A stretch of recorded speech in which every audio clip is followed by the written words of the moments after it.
구원이 인생의 전부다. 오늘 첫 번째입니다. 왜 구원받아야 하죠? 라는 제목을 말씀드립니다. 자, 만약에 어떤 분들이 주위에 친한 분들이 우리 성도님들께 왜 교회 다니십니까? 왜 예수를 믿으십니까? 라고 물으면 어떻게 대답을 하시겠습니까? 마음이 너무 편했어요. 그리고 복받기 위해서요. 라고 대답하는 분들은 아마도 없을 것입니다. 우리가 예배 드리면 마음이 편안해지는 거 맞습니다. 그리고 예수 믿으면 복 받는 거 맞습니다. 그러나 이것 때문에 교회를 다니지는 않습니다. 이것을 위해서라면요, 교회 안 다녀도 됩니다. 세상에 다른 종교도 많습니다. 굳이 교회를 다닐 필요는 없습니다. 자, 우리가 교회를 지속적으로 그리고 예수를 계속해서 믿는 이유는 단 한 가지 이유 때문입니다. 바로 구원입니다. 우리가 구원받기 위해서 예수를 믿는 것입니다. 자, 우리가 살아가면서 우리의 삶에 필요한 것들이 정말 많습니다. 돈도 정말 필요합니다. 명예도 필요합니다.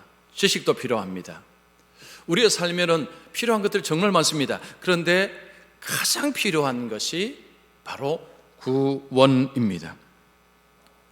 구원은요, 모든 사람에게 필요한 것입니다. 그래서 이렇게 표현할 수 있습니다. 구원은 인생의 전부다. 구원은 인생의 전부다. 이 표현을 쓴 것은 구원이 우리에게 반드시 필요하다라는 표현을 하기 위해서입니다.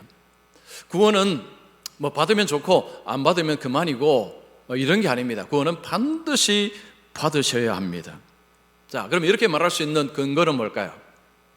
하나님께서 우리에게 가장 주시고 싶어하는 것이 구원이기 때문입니다. 자, 오늘 본문 다시 보시면 하나님은 모든 사람이 구원을 받으며 진리를 아는데 이르기를 원하시느니라. 자, 하나님은 모든 사람, 여기는 어떤 특정한 사람이 아닙니다. 모든 사람이 구원을 받기를 하나님께서 원하신다라고 말씀합니다.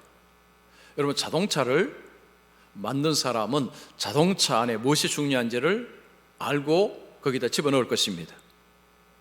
우리를 만드신 분이 하나님이십니다. 하나님은 우리의 창조주십니다. 우리를 가장 잘 아십니다. 우리에게 가장 필요한 것을 우리보다 하나님은 더 잘 아십니다. 근데 그 하나님이 인간에게 가장 주고 싶어하는 것이 바로 구원입니다. 자, 그런데 교회에 많은 사람들이 들어왔다가 뒷문으로 빠져나갑니다. 왜 그럴까요? 이 구원을 이해하지 못해서 그렇습니다. 여러분, 이 구원을 이해하기면 절대로 뒤로 빠져나가지 않습니다. 나갈 수가 없습니다. 이 구원을 우리가 이해를 해야 합니다.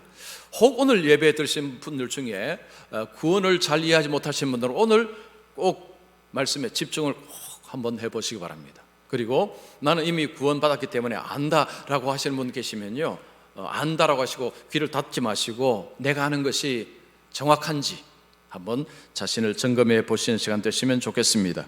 자, 오늘 첫 번째로 왜 우리가 구원받아야 되는가, 가장 중요한 부분 말씀을 드립니다. 자, 우리가 왜 구원받아야 되는가를 알기 위해서는요, 구원이 뭔지를 알아야 합니다. 자, 구원이 뭔가? 구원은요, 죽음에서 건짐을 받는 것이 구원입니다. 왜 내가 구원받아야 되느냐? 죽음에서 건짐을 받기 위해서 구원을 받아야 하는 것입니다. 구원이 아무리 좋은 것이라도 내가 필요하다는 것을 모르면 구원을 받으려고 하지 않을 것입니다. 만약에 미국 정부가 우리 성도님들께 미국 살 수 있는 영주권을 준다라고 한번 그런 말을 했다고 생각해 보십시오. 자, 그런 말 들었습니다. 그러면 어떤 반응을 보이시겠습니까? 아마도 이런 반응 보이실 분 계실 것입니다. 나는 미국 살 생각이 없는데, 나는 필요 없습니다. 미국 안 살면 영주권 필요 없습니다. 근데 만약에 미국에 살고 싶은 마음이 있는 분들은 어디 가요? 그거 주십시오. 받으려고 할 것입니다. 아무리 좋은 것이라도 내가 필요하다는 것을 못 느끼면 그 가치 없는 것입니다. 남들이 아무리 좋다고 해도 내가 필요하자면 그건 별거 안 하는 것입니다. 여러분, 구원이 바로 그렇습니다. 구원이 아무리 좋다고 이야기해도 내가 필요하다는 것을 못 느끼면요, 그 구원은 별로 가치가 없는 것입니다. 여러분, 구원이 무엇입니까? 구원. 자, 국어 사전에 보면 이렇게 나옵니다. 어려움이나 위험에 빠진 사람을 구하여 줌. 어려움, 위험에 빠진 사람을 건져내는 것, 이게 바로 구원입니다. 올해 1월 13일, 12일입니다. 12일 날 충청남도의 어느 대교 다리에서 40대 남성이 술이 만취되어서 다리에서 뛰어내리려고 이제 하고 있었습니다.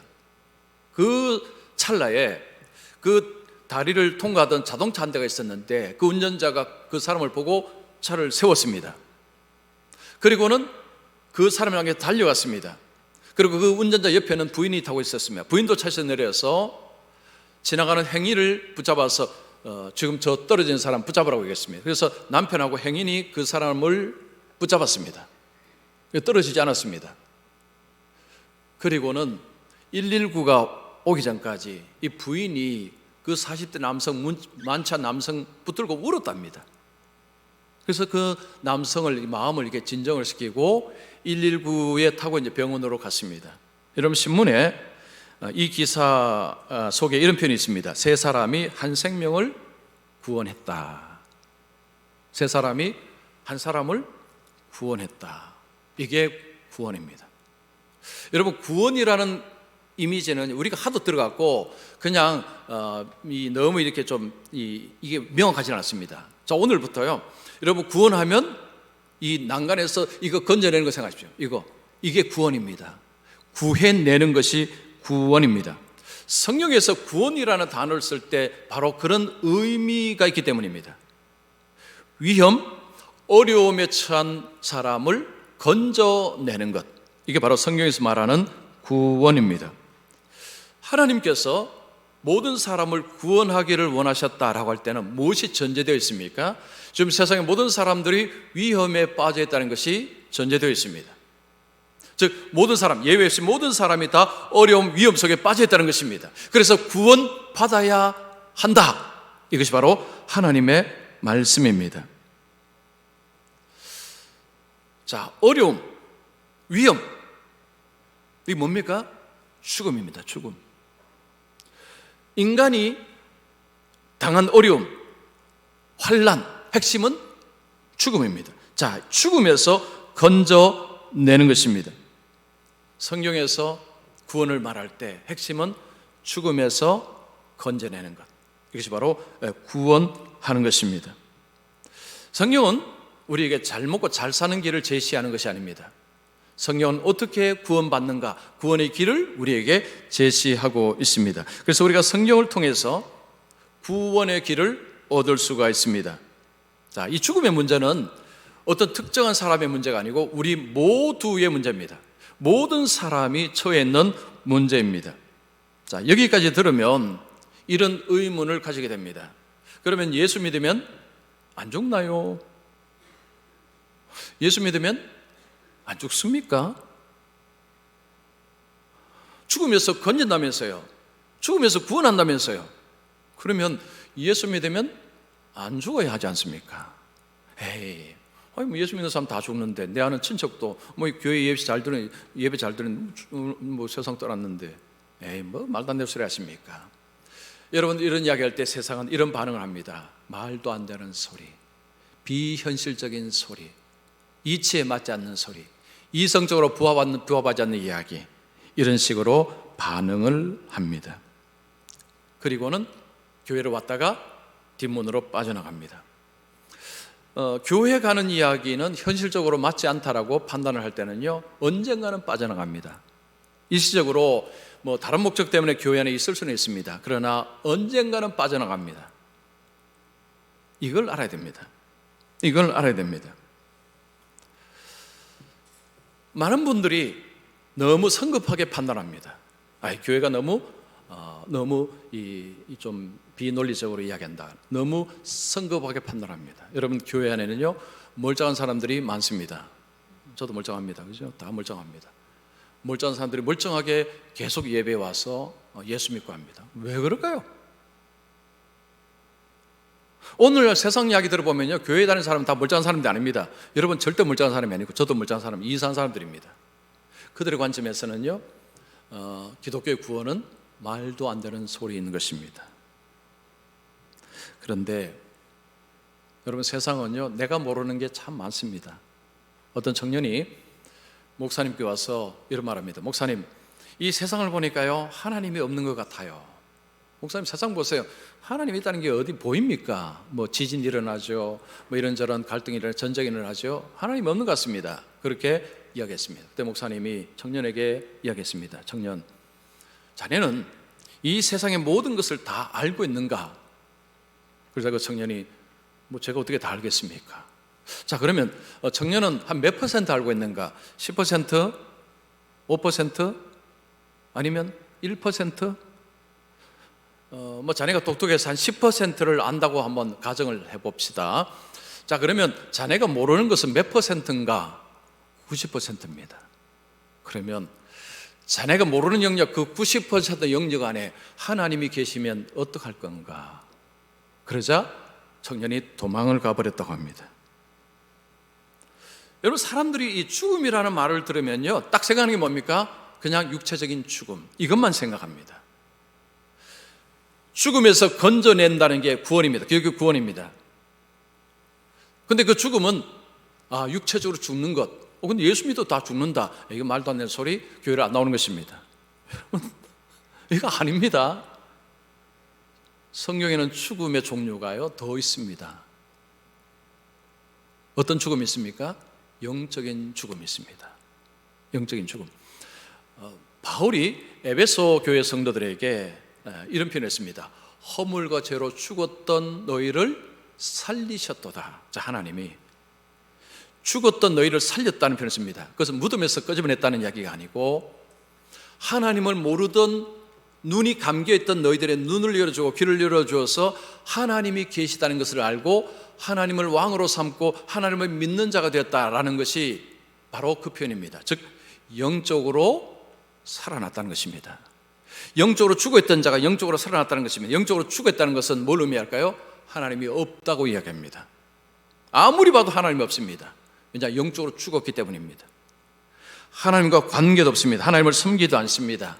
이것이 바로 영적인 죽음인 것입니다. 여러분, 성경은 죽음의 종류를 여러 가지 이야기합니다. 육체적인 죽음만 있는 것이 아니고 영적인 죽음도 있음을 이야기합니다. 사람이 영적으로 죽은 가운데서 세상에 온 것이 뭐냐?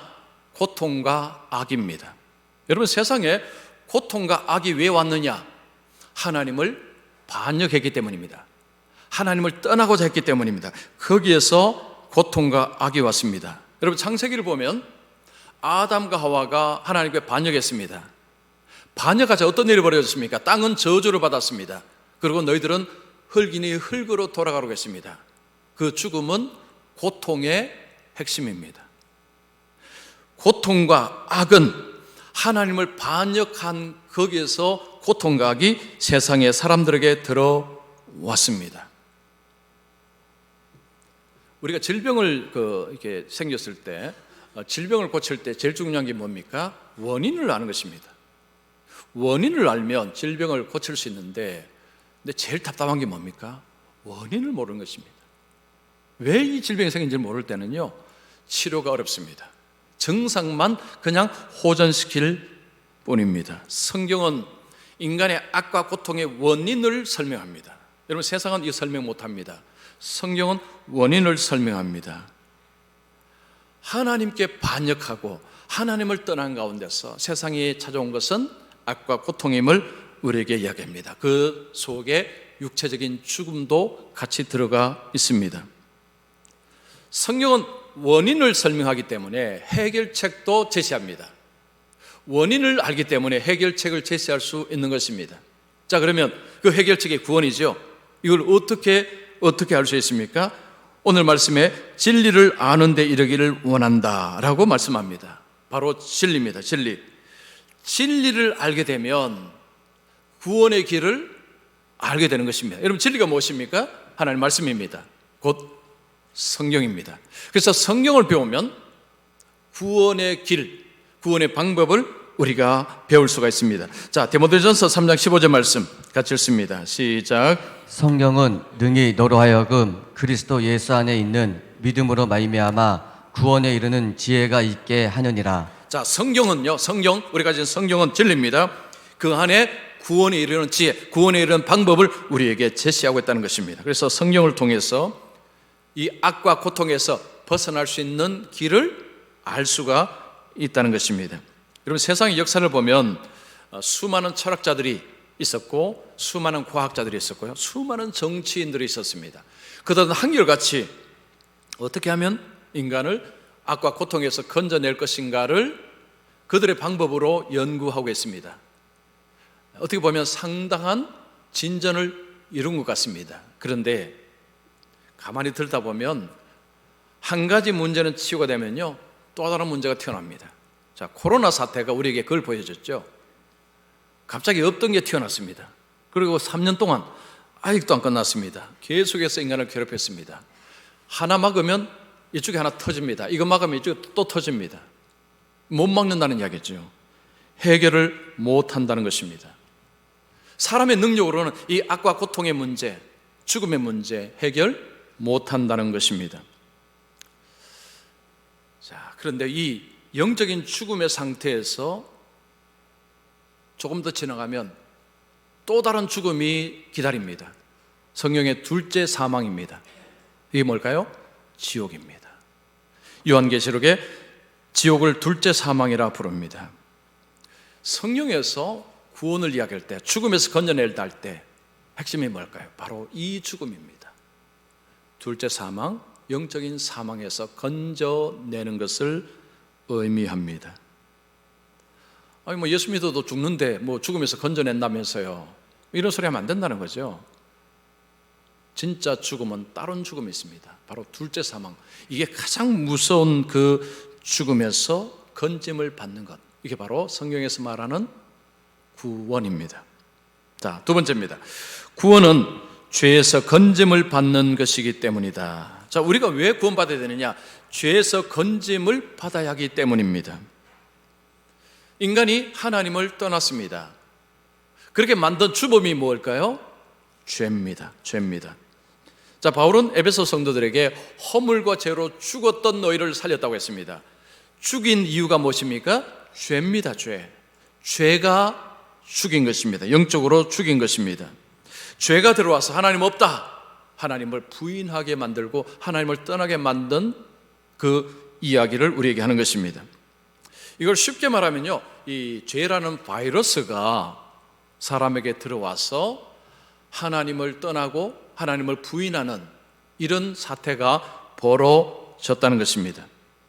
자, 근데 문제는요, 이 죄 바이러스가 모든 인류에게 다 퍼져버렸다는 것입니다. 모든 인류가 다 죄 바이러스에 감염이 되었다라는 것이 성경의 선언입니다. 그러면 왜 모든 사람이 죄 바이러스에 감염이 되었을까요? 한 사람 때문입니다. 그 한 사람이 누굽니까? 아담입니다. 자, 로마서 5장 12절 말씀, 그 말씀입니다. 같이 읽습니다. 시작. 한 사람으로 말미암아 죄가 세상에 들어오고 죄로 말미암아 사망이 들어왔나니 이와 같이 모든 사람이 죄를 지었으므로 사망이 모든 사람에게 이르렀느니라. 여기 보면 한 사람 죄 사망, 여기 중요한 표현입니다. 한 사람 죄 사망. 한 사람이 죄를 지어서 모든 사람이 죄인이 되고 그리고 모든 사람에게 사망, 죽음이 왔다라는 표현을 씁니다. 한 사람, 아담입니다. 아담 한 사람으로 인해서 모든 사람이 죄인 되었다, 이런 표현을 하면 많은 사람들이 웃거나 이상한 소리를 하거나 비웃거나 그렇습니다. 말이 안 된다는 거죠. 자, 어떤 사람은 이런 이야기입니다. 아담이 죄를 안 지었으면 내가 죄인이 안 되었을 텐데 그 아담이 죄를 지었까? 그래 아담을 막 욕합니다. 여러분, 욕해봐야 소용없습니다. 두 번째는 어떤 사람이 있냐면요, 아담이 죄 지었는데 나와 뭔 상관있습니까? 나 죄인 아닙니다 하는 사람들도 꽤 많습니다. 여러분, 아담이 범죄했는데 왜 내가 범죄한 사람, 내가 왜 죄인이 되었을까요? 이게 무슨 원리입니까? 아담은 여러분 그냥 한 사람이 아닙니다. 모든 인류의 대표자가 아담입니다. 아담은 인류의 대표입니다. 그냥 한 사람이 아닙니다. 그냥 첫 사람이 아닙니다. 모든 인류의 대표가 아담입니다. 그래서 아담이 무너졌을 때, 아담 속에 있는 모든 사람이 다 무너진 것입니다. 혼자 무너진 게 아니고 모든 인간이 다 무너져 버린 것입니다. 여러분, 오늘날 나라와 나라 사이에 어떤 협상을 하거나 뭐 할 때 대통령이 대표로 합니다. 대표로 하고 서명하면 모든 국민들과 함께 하는 것입니다. 한 사람은 하는 게 아닙니다. 대표로 하기 때문에 온 국민에게 영향을 미칩니다. 똑같은 원리입니다. 아담의 범죄는 혼자의 범죄가 아닙니다. 인류의 대표로서 한 범죄이기 때문에 그래서 모든 사람은 죄인이 되어 버린 것입니다. 어떤 사람은 나는 죄인이 아닙니다. 나는 상관없습니다. 이런 분들은 오늘날 꽤 많습니다. 그래봐야 소용없습니다. 죄인을 부정한다고 해서 죄인이 안 되는 게 아닙니다. 이건 손바닥으로 하늘 가리는 것과 똑같습니다. 그리고 자기를 속이는 행위가 될 뿐입니다. 만일 우리가 우리 죄가 없다고 말하면 스스로 속이고, 요한 1서에 보면요, 죄가 없다고 말하면요, 그 자기를 속이는 행위랍니다. 즉 죄가 있는데 없다고 거짓말한다는 거죠. 오늘날 우리가 보면 분명히 죄 짓고 나서 이 죄가 없다고 하는 사람도 있습니다. 양심을 속이는 거죠. 거짓말하는 것입니다. 거짓말 한다고 해서 죄가 사라집니까? 아닙니다. 없다고 해도요, 있는 죄는 있는 것입니다. 지킬 박사와 하이드라는 이야기 다 아시죠? 여러분 다 들어보셨을 것입니다. 이건 소설입니다. 1886년에 영국의 스티븐슨이라는 사람이 만든 소설이 지킬 박사와 하이드입니다. 지킬 박사는 선한 사람, 하이드는 악한 사람인데 한 사람 안에 이 두 본성이 공존하는 이야기입니다. 자, 지킬 박사라는 사람은 50대 남성입니다. 굉장히 잘생겼습니다. 그리고 지적입니다. 의사입니다. 사람들에게 존경을 받습니다. 그런데 다른 사람이 모르는 어두운 구석이 있습니다. 즉 쾌락을 탐하는 이런 비열한 모습도 있는데 이것은 철저히 감춥니다. 그러니까 사람들 앞에서는 좋은 면만 드러내고 그런 나쁜 것은 철저히 감춥니다. 그것은 은밀하게 행합니다. 그는 자기 자신을 보니까 이 두 가지 본성이 같이 있다는 것을 깨닫습니다. 그리고는 약물을 하나 개발을 하는데 그 약물은 이 본성을 아예 분리를 시켜버리는 것입니다. 그 약물을 먹으면 지킬 박사가 되다가 또 약물을 먹으면 하이드로 사람이 바뀌어버리는 것입니다. 그 약물을 자신이 이제 먹었습니다. 지킬 박사가 먹으니까 하이드로 변신합니다.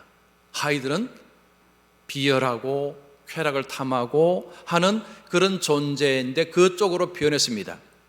막 그렇게 살다 보니까 그리고 다시 약물을 먹고 지킬 박사로 돌아왔는데 너무 갇히게 됩니다. 자신이 너무 잘못했다는 것을 느끼고 자기가 잘못한 것을 지킬 박사로 좀 수정을 하는데 수정하다가 다시 그 욕망에 걸려서 다시 약물을 먹고 하이드로 다시 변신합니다. 그리고 다시 비열하게 그렇게 살다가 다시 약물 먹고 지킬 박사로 돌아갑니다. 이걸 반복을 합니다.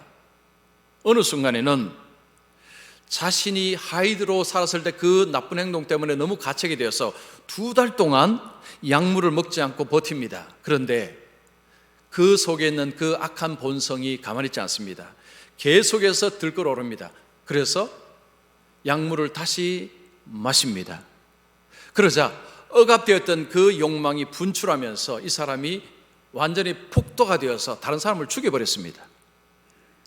다시 지킬 박사로 돌아왔습니다. 약물 먹고 양심의 가책이 너무 됩니다. 사람을 죽였으니 이제는 내가 사형을 받을 수도 있겠다 하는 두려움 속에 살아갑니다. 그리고는 종교 생활도 하기 시작합니다. 그런데 그 속에 있는 욕망이 또 꿈틀거립니다. 또 약물을 마시고 하이드로 또 변신합니다. 그리고 또 그렇게 하다가 지킬 박사로 돌아오려고 하니 약물이 다 떨어져 버렸습니다. 그때 그는 청산가리를 마시고 그리고는 자살을 해버렸습니다. 이 이야기는 정말 유명한 이야기고요. 이 이야기는 정말 성경적인 아주 좋은 이런 이야기를 담고 있습니다. 인간 안에 있는 두 본성을 이야기합니다. 예외 없습니다. 나는 아닙니다. 나는 두 가지 아닙니다. 나는 오로지 착하고 선한 본성이 있습니다. 말하면 그분 거짓말하는 것입니다. 우리 모두에게 이 두 가지는 다 들어있습니다. 여러분, 바울이 그 고백합니다. 로마서 7장 19절 말씀. 자, 우리 같이 읽습니다. 시작. 내가 원하는 바 선은 행하지 아니하고 도리어 원하지 아니하는 바 악을 행하는 도다. 자, 바울은 어떤 사람입니까? 예수 그리스도의 종입니다. 바울은 자신 속에 이 악한 것이 있다라고 고백합니다. 예수를 믿어도요, 이 악한 것은 사라지는 것은 아닙니다. 그런데 우리가 예수 믿고 나서 변화가 일어납니다. 예수를 믿지 않으면요, 악한 쪽으로 기울어서 살아갑니다. 근데 예수를 믿고 나면 악한 것이 있지만 악한 것이 이제는 자기를 막 지배하지 못하게 됩니다. 보통 예수 믿지 않는 가정에서 자라난 분들은요, 예수 믿는 가정에 자라난 분들을 부러워하는 경향이 있습니다. 왜 부러워할까요? 예수 믿는 가정에서 자랐기 때문에 죄도 좀 덜 짓고 좀 착하게 살았을 것으로 생각합니다. 오해입니다. 100% 오해입니다. 그렇지 않아요. 오히려 거꾸로 예수 믿는 가정에서 자라나는 그 사람이요, 누구를 부러워하는지 아십니까? 예수 안 믿는 가정에 있는 친구들을 부러워합니다. 왜 부러워할까요? 마음대로 살 수 있기 때문에. 자유롭게 사는 것이 너무 부럽습니다. 주일날 엄마 아빠 교회 가라 한다는 가기 싫어 어쨌든 꾸역꾸역 와야 됩니다. 근데 친구들은 그날 어딜 가고 어디 가고 다 합니다. 너무 부럽습니다. 그러다가 어느 순간부터 부모 몰래 이제 친구들 따라서 그들이 하는 행동을 따라서 하기 시작합니다. 부모에게는 감춥니다. 그게 너무 부러워서 그렇게 막 하는 것입니다. 그렇게 하다가 뒤늦게 자신이 얼마나 어리석었다는 것을 뒤늦게 압니다. 그리고 그것이 자유가 아니었다는 것을 그제서야 깨닫습니다. 그건 자유가 아니고 죄의 종로로 탄 것입니다. 예수님 말씀이 바로 그겁니다. 죄의 종으로 산 것입니다. 그건 자유 아닙니다. 사람들은 그걸 자유로 생각하고 이거 부럽다 하죠. 그거 죄의 종로로 타는 것입니다. 여러분, 우리가 예수님의 그 통치하심을 받지 않으면요, 그러면 죄의 종로로 타며 사는 게 그걸 자유라고 생각합니다. 나중에 예수 믿고 나면요, 그건 100% 후회하는 것입니다. 아이고, 내가 몰랐네. 이 구원을 받는다라는 건요, 이 죄에서 건짐을 받는 것입니다. 이 땅에서. 자, 그러면 죄에서 건짐을 받는다 할 때 눈으로 보면서는 이건 아무 표시가 안 납니다. 그러면요, 여러분, 죄에서 건짐을 받은 사람의 삶은 뭐가 다를까요? 다릅니다. 일단은 자유에 대한 개념이 다릅니다. 아까 말씀드렸죠, 그 마음대로 하는 거 그걸 자유로 생각 안 합니다. 예수 안에서 사는 것이 자유라는 것을 알게 됩니다. 그리고 세상에서 막 내가 사고 싶은 걸 다 살 기쁨이라고 생각했는데 그게 기쁨이 아닌 줄 압니다. 예수 안에서 순종하며 사는 그 삶의 기쁨이라는 것을 알게 됩니다. 세상에 좋은 것을 많이 가지면 평화로울 줄 알았는데 그게 아니었습니다. 예수님 안에 있으니까 평안을 맛봅니다. 자유, 평안, 기쁨, 만족, 이런 것들, 이 개념이 달라진 것입니다. 죄에서 건짐을 받은, 구원을 받은 사람들의 삶은 이런 변화가 일어납니다. 이것은 구원의 맛복입니다. 여러분, 구원의 맛복입니다. 이게 전부가 아닙니다. 진짜 구원은 무엇입니까? 하나님이 예비하신 새 예루살렘, 하나님 나라, 천국입니다. 이게 구원의 완성입니다. 이 땅에서는요, 구원의 맛복이고 장차 구원의 완성할 날이 옵니다. 죄에서 건짐을 받지 못한 사람에게 어떤 일이 벌어집니까? 지옥이 기다립니다. 지옥이 기다립니다. 지옥이라는 영원한 고통의 시간이 다가오고 있습니다. 이것이 성경이 말하는 구원관입니다. 우리가 왜 구원을 받아야 됩니까? 왜 구원을 받아야 됩니까? 죽음이라는 문제는요, 우리에게 모든 사람에게 임박한 문제입니다. 나는 아닙니다. 아닙니다. 모두에게 속하는 문제입니다. 두 번째, 죄. 우리 모두는 죄 바이러스 감염되었습니다. 나는 죄 안 아닙니다. 그거는 자기를 속이는 것입니다. 부인해봐야 소용없습니다. 자신 속에 있는 죄가 증명합니다. 죽음과 죄라는 문제는요, 이거 남의 문제가 아닙니다. 이거 우리의 현실의 문제입니다. 성경은 여기서 건져준다고 이야기합니다. 이것이 바로 구원입니다. 여러분, 이게 비현실적인 이야기입니까? 이게 무슨 황당한 이야기입니까? 아니요, 그렇지 않습니다. 굉장히 현실적인 이야기입니다. 굉장히 실질적인 이야기고, 그리고 우리에게 꼭 필요한 이야기입니다. 죽음과 죄와 상관없이 사는 사람은 아무도 없기 때문입니다. 여러분, 아직 구원을 못 받았다 생각하는 분들은요, 구원 반드시 받으셔야 됩니다. 구원 반드시 받으셔야 됩니다. 자, 그러면 나는 구원 받았다 하신 분들은 어떻게 살아야 될까요? 감사하며 사셔야 됩니다. 감사하며 사셔야 되고, 저희 영광을 위해서 사셔야 됩니다. 왜냐? 너무 어마어마한 걸 주셨기 때문에. 이제 앞으로 이제 오늘 2번, 3번 나갑니다. 여러분, 이거 시리즈로 가기 때문에 다 들으셔야 됩니다. 다 들으시고, 왜 내가 교회를 다녀야 되는지, 왜 내가 예수를 믿어야 되는지, 이게 분명하지 않으면요, 앞으로 여러분 교회에 다니는 사람 숫자 계속 줄어들 것입니다. 그건 대부분 다 하는 이야기입니다. 계속 줄 것입니다. 교회 왔다가 뒤로 나갈 것입니다. 누가 나갈까요? 이 구원에 대해서 명확하지 않은 분들은 나갈 수밖에 없습니다. 일시적으로는요, 여러 가지 관계 때문에 있을 수 있지만 계속해서 머물 수는 없습니다. 그러면 빠져나가게 되어 있습니다. 그러나 이 구원이라는 부분이 이게 정말 이건 그 남의 이야기, 내 이야기다 생각하는 분들은 절대로 뒷구멍을 못 나갑니다. 나갈 수가 없어요. 왜냐? 이 구원은 가장 중요한 것이기 때문에, 내게 가장 필요한 것이기 때문에, 그래서 교회를 떠날 수 없다는 것입니다. 교회를 옮긴다는 이야기 아닙니다. 교회 자체를 떠나는 것, 이것은 불가능한 것입니다. 그래서 여러분, 이번에 4번을 4번을 통해서 이 구원에 대해서 분명히 좀 정리하십시오. 정말 내 안에 이 구원에 대해서 분명히 알고 있는지, 내가 알고 있는 것하고 같은지 점검하셔서 분명하게, 여러분 예수 믿어 분명하게 믿으셔야 됩니다. 교회를 다녀도요, 분명하게 교회를 다니셔야 됩니다. 요즘 그 넷플릭스에 나는 신이다, 이게 지금 엄청나게 좀 이 사람들이 보고 있으면서 이제는 교회에 대해서도 사람들이 이상한 눈으로 보고 있습니다. 거기에 메시아가 등장합니다. 저도 그거 봤습니다. 하나님 등장합니다. 예수님 등장합니다. 그런데 그 안에는 어마어마한 일들이 벌어지고 있습니다.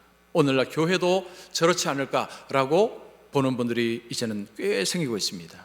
이런 가운데서 여러분, 우리가 신앙생활을 하는 것이 굉장히 부끄러운 일처럼, 교회 다니는 사람들이 이상한 사람처럼 여겨지기가 딱 쉬운 시기입니다. 자, 이런 가운데서도 여러분, 왜 내가 교회를 가야 되는지, 왜 내가 예배를 드려야 되는지, 왜 내가 예수를 믿어야 되는지, 이걸 분명히 하셔서 여러분 교회를 떠나시면 안 됩니다. 우리 교회를 떠나지 말라는 이야기는 아니고요, 교회 자체를 떠나시면 안 돼요. 생명을 잃어버리는 것입니다. 그래서 이 구원관을 반드시 딱 사로잡으셔서 계속해서 예수님을 잘 믿으셔서 그 하나님이 주시는 구원의 완성, 그 천국, 그 영원한 나라, 이것을 소유하시는 우리 모든 성도님들이 되시기를 축원합니다.